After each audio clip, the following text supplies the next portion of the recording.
አንድ አምላክ በሚሆን በስመ አብ ወወልድ ወመንፈስ ቅዱስ አሐዱ አምላክ አሜን። የሉቃስ ወንጌል ምዕራፍ 1 የከበርክ ቴዎፍሎስ ሆይ ከመጀመሪያው በዓይን ያዩትና የቃሉ አገልጋዮች የሆኑት እንዳስተላለፉልን በእኛ ዘንድ ስለተፈጸመው ነገር ብዙዎች ታሪክን በየተራው ለመዘጋጀት ስለሞከሩ እኔ ደግሞ ስለተማርከው ቃል እርግጡን እንድታውቅ በጥንቃቄ ሁሉን ከመጀመሪያው ተከትዬ በየተራው ልጽፍልህ መልካም ሆኖ ታየኝ። በይሁዳ ንጉሥ በሄሮድስ ዘመን ከአብያ ክፍል የሆነ ዘካርያስ የሚባል አንድ ካህን ነበረ። ሚስቱም ከአሮን ልጆች ነበረች፣ ስሟም ኤልሳቤጥ ነበር።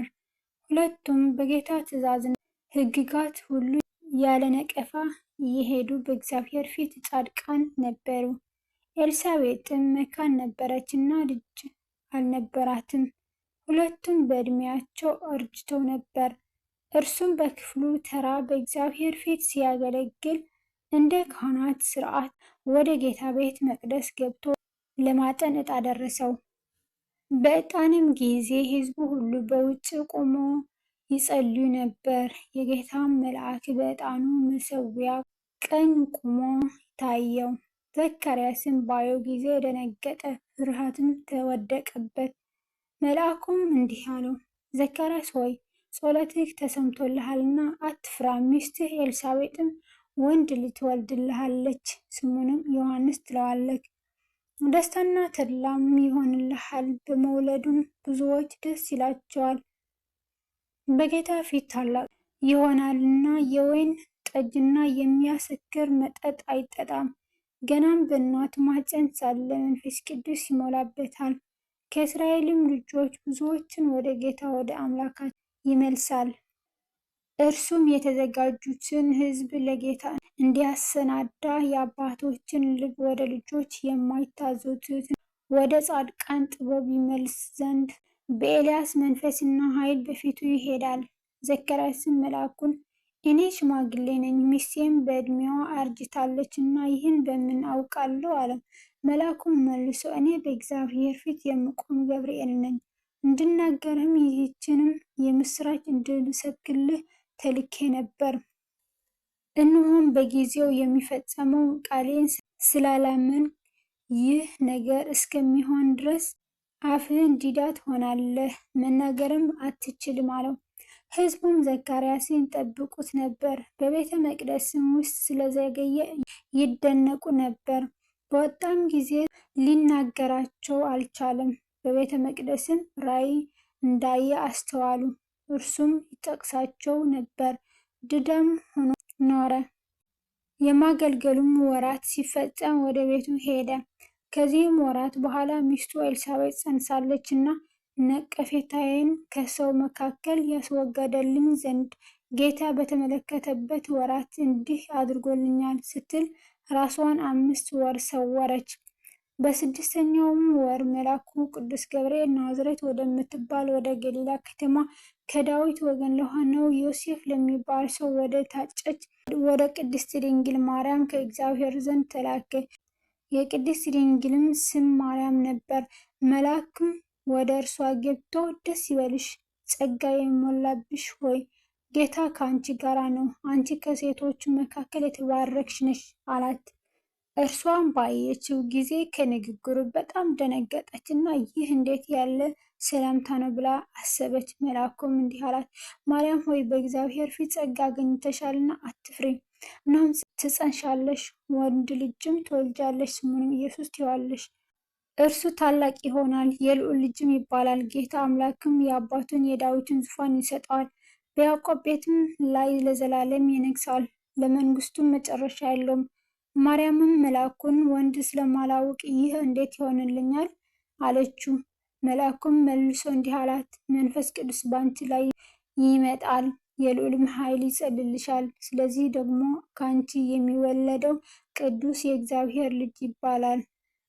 እነሆም ዘመድሽ ኤልሳቤጥ እርሷ ደግሞ በእርጅናዋ ወንድ ልጅ ጸንሳለች። ለእርሷም መካን ትባል ለነበረችው ይህ 6ኛ ወር ነው፣ ለእግዚአብሔር የሚሳነው ነገር የለምና። ማርያምም እነሆኝ የጌታ ባሪያ እንደ ቃልህ ይሁንልኝ አለች። መልአኩም ከእርሷ ሄደ። ማርያምም በዚያ ወራት ተነስታ ወደ ተራራውም አገር ወደ ይሁዳ ከተማ ፈጥና ወጣች። ወደ ዘካርያስም ቤት ገብታ ኤልሳቤጥን ተሳለመቻት። ኤልሳቤጥም የማርያምን ሰላምታ በሰማች ጊዜ ጽንሱ በማኅፀኗ ውስጥ ዘለለ። በኤልሳቤጥም መንፈስ ቅዱስ ሞላባት።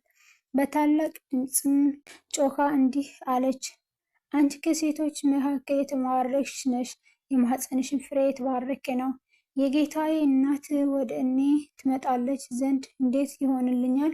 እነሆ የሰላምታሽ ድምፅ በጆሮዬ በመጣ ጊዜ ጽንሱ በማኅፀኔ በደስታ ዘሏልና ከጌታ የተነገረላት ቃል ይፈጸማልና ያመነች ብፅዕት ናት። ማርያምም እንዲህ አለች፣ ነፍሴ ጌታን ታከብረዋለች፣ መንፈሴም በአምላኬ በመድኃኒቴ ሐሴት ታድርጋለች። የባሪያይቱን ወርደት ተመልክተዋልና፣ እነሆም ከዛሬ ጀምሮ ትውልድ ሁሉ ብፅዕት ይሉኛል። ብርቱ የሆነ እርሱ በእኔ ታላቅ ሥራ አድርጓልና ስሙም ቅዱስ ነው። ምሕረቱም ለሚፈሩት እስከ ትውልድና ትውልድ ይኖራል። በክንዱ ኃይል አድርጓል። ትዕቢተኞችንም በልባቸው አሳብ በትነዋል። ገዢዎችንም ከዙፋናቸው አዋርደዋል። ትሑታንንም ከፍ ከፍ አድርገዋል። የተራቡትንም በበጎ ነገር አጥግቧል። ባለጠጋዎችንም ባዶቸውን ሰደዳቸው። ለአባቶቻችን እንደተናገረ ለአብርሃምና ለዘሩ ለዘላለም ምሕረቱ ትዝ እያለው እስራኤልን ብላቴናውን ረድተዋል። ማርያምም 3 ወር የሚያህል በእርሷ ዘንድ ተቀመጠች፣ ወደ ቤቷም ተመለሰች። የኤልሳቤጥም የሙላጇ ጊዜ ደረሰ፣ ወንድ ልጅም ወለደች። ጎረቤቶቿም ዘመዶቿም ጌታ ምሕረቱን እንዳገነነላት ሰምተው ከእርሷ ጋር ደስ አላቸው። በስምንተኛውም ቀን ሕፃኑን ሊገርዙት መጡ። በአባቱም ስም ዘካርያስ ሊሉት ወደዱ። እናቱ ግን መልሳ አይሆንም፣ ዮሐንስ ይባል እንጂ አለች። እነርሱም ከወገንሽ ማንም በዚህ ስም የተጠራ የለም አሏት። አባቱንም ማን ሊባል እንዲወድ ጠቀሱት። ብራናም ለምኖ ስሙ ዮሐንስ ነው ብሎ ጻፈ። ሁሉም አደነቁ። ያን ጊዜም አፉ ተከፈተ፣ ምላሱም ተፈታ። እግዚአብሔርንም እየባረከ ተናገረ። ለጎረቤቶቻቸውም ሁሉ ፍርሃት ሆነ። ይህም ሁሉ ነገር በይሁዳ በተራራውም ሀገር ሁሉ ተወራ። የሰሙትም ሁሉ እንኪያ ይህ ሕፃን ምን ይሆን እያሉ በልባቸው አኖሩት። የጌታ እጅ ከእርሱ ጋር ነበረችና አባቱ ዘካርያስን መንፈስ ቅዱስ ሞላበትና ትንቢት ተናገረ፣ እንዲህም አለ፣ የእስራኤል ጌታ አምላክ ይባረክ፣ ጎብኝቶ ለሕዝቡ ቤዛ አድርጓልና ከጥንት ጀምሮ በነበሩ በቅዱሳን ነቢያት አፍ እንደተናገረ በብላቴናው በዳዊት ቤት የማዳን ቀንድ አስነስቶአልና ማዳኑም ከወደረኞቻቸውንና ከሚጠሉን ሁሉ እጅ ነው። እንደዚህ ለአባቶቻችን ምሕረት አደረገ፣ ለአባታችን ለአብርሃም የማለውን መሐላውን ቅዱስን ኪዳንን አሰበ። በእርሱም ከጠላቶቻችን እጅ ድነን በዘመናችን ሁሉ ያለ ፍርሃት በቅድስናና በጽድቅ በፊቱ እንድናገለግለው ሰጠን። ደግሞም አንተ ሕፃን ሆይ የልዑል ነቢይ ትባላለህ፣ መንገዱ ልትጠርግ በጌታ ፊት ትሄዳለህና። እንደዚህም የኃጢአታቸው ስርየት የሆነውን የመዳን እውቀት ለሕዝቡ ትሰጣለህ። ይህም ከላይ የመጣ ብርሃን በጎበኘበት በአምላካችን ምሕረትና ርኅራኄ ምክንያት ነው። ብርሃኑም በጨለማና በሞት ጥላ ተቀምጠው ላሉት ያበራል፣ እግሮቻችንን በሰላም መንገድ ያቀናል። ሕፃኑም አደገ፣ በመንፈስም ጠነከረ፣ ለእስራኤልም እስከታየበት ቀን ድረስ በምድረ በዳ ኖረ። በዚያም ወራት ዓለሙ ሁሉ እንዲጻፍ ከአውግስጦስ ቄሳር ትእዛዝ ወጣች። ቄርኔሌዎስ በሶርያ አገር ገዢ በነበረ ጊዜ ይህን የመጀመሪያ ጽሕፈት ሆነ። ሁሉም እያንዳንዱ ይጻፍ ዘንድ ወደ ከተማው ሄደ።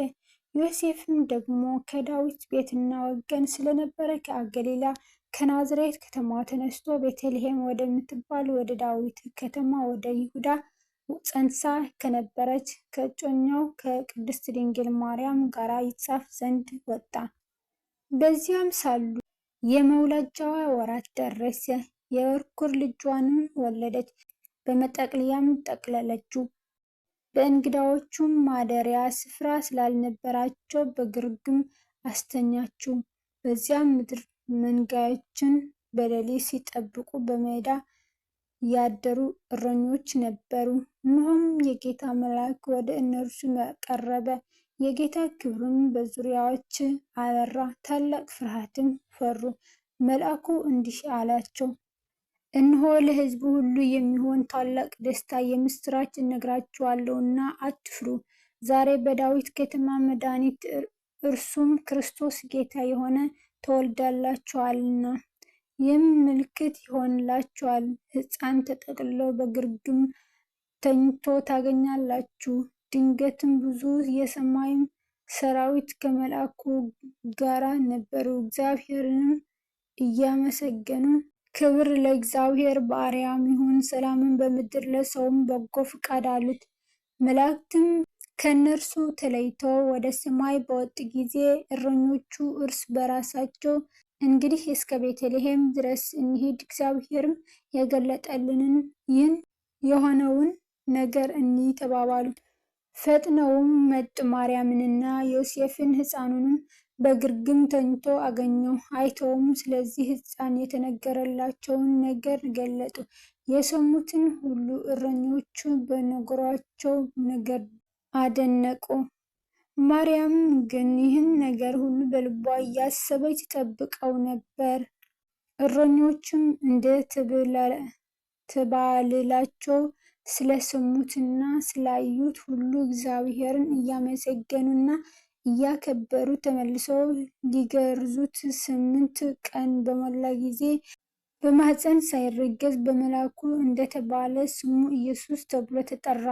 እንደ ሙሴም ሕግ የመንጻታቸው ወራት በተፈጸመ ጊዜ በጌታ ሕግ የእናቱን ማኅፀን የሚከፍት ወንድ ሁሉ ለጌታ የተቀደሰ ይባላል ተብሎ እንደተጻፈ በጌታ ፊት ሊያቆሙት በጌታም ሕግ 2 ዋሊያ ወይም 2 የርግብ ጫጩቶች እንደተባለ መስዋዕት ሊያቀርቡ ወደ ኢየሩሳሌም ወሰዱት። እነሆም በኢየሩሳሌም ስምዖን የሚባል ሰው ነበረ። ይህም ሰው የእስራኤልን መጽናናት ይጠባበቅ ነበር፣ ጻድቅና ትጉህም ነበር። መንፈስ ቅዱስም በእርሱ ላይ ነበር።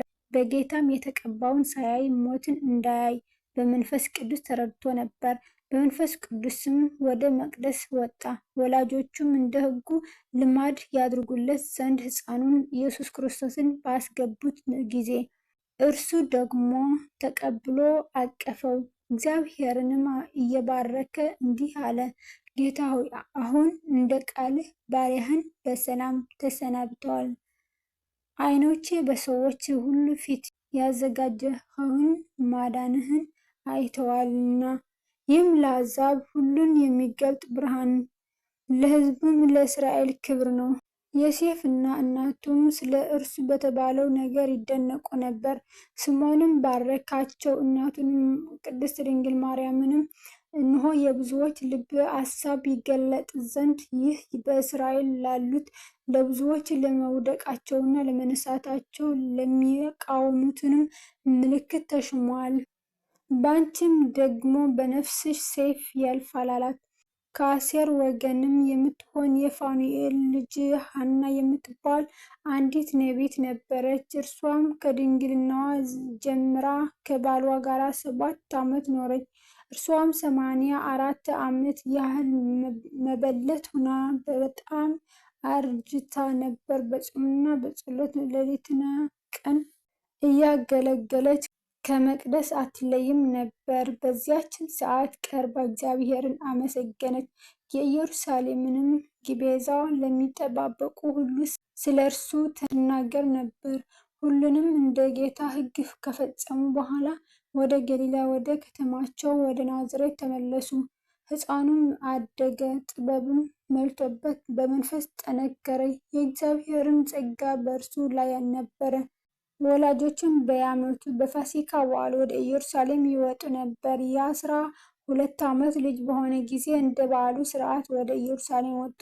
ቀኖቹንም ከፈጸሙ በኋላ ሲመለሱ ብላቴናው ኢየሱስ ክርስቶስን በኢየሩሳሌም ቀርቶ ነበር።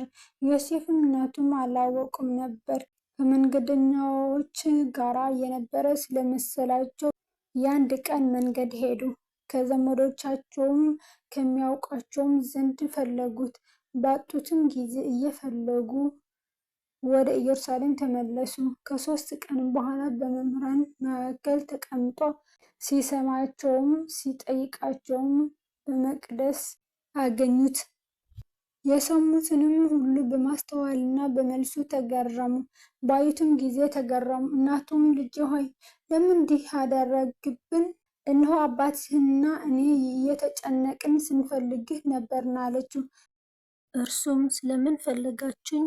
በአባቴ ቤት እሆን ዘንድ እንዲገባኝ አታውቁምን? አላቸው። እነርሱም የተነገራቸውን ነገር አላስተዋሉም። ከእነርሱም ጋር ወርዶ ወደ ናዝሬት መጣ፣ ይታዘዝላቸውም ነበር። እናቱም ይህን ነገር ሁሉ በልቧ ትጠብቀው ነበር። ኢየሱስ ክርስቶስም ደግሞ በጥበብና በቁመት በሞገስም በእግዚአብሔርና በሰው ፊት ያድግ ነበር። ስለ ቃላቱ የቃላት ባለቤት እግዚአብሔር አምላካችን የከበረና የተመሰገነ ይሁን። በወደቀ በተረፈ በአፈ ቅዱሳን ይታረምልኝ። ወስብሐት ለእግዚአብሔር ወለወላዲቱ ድንግል ወለመስቀሉ ክቡር አሜን።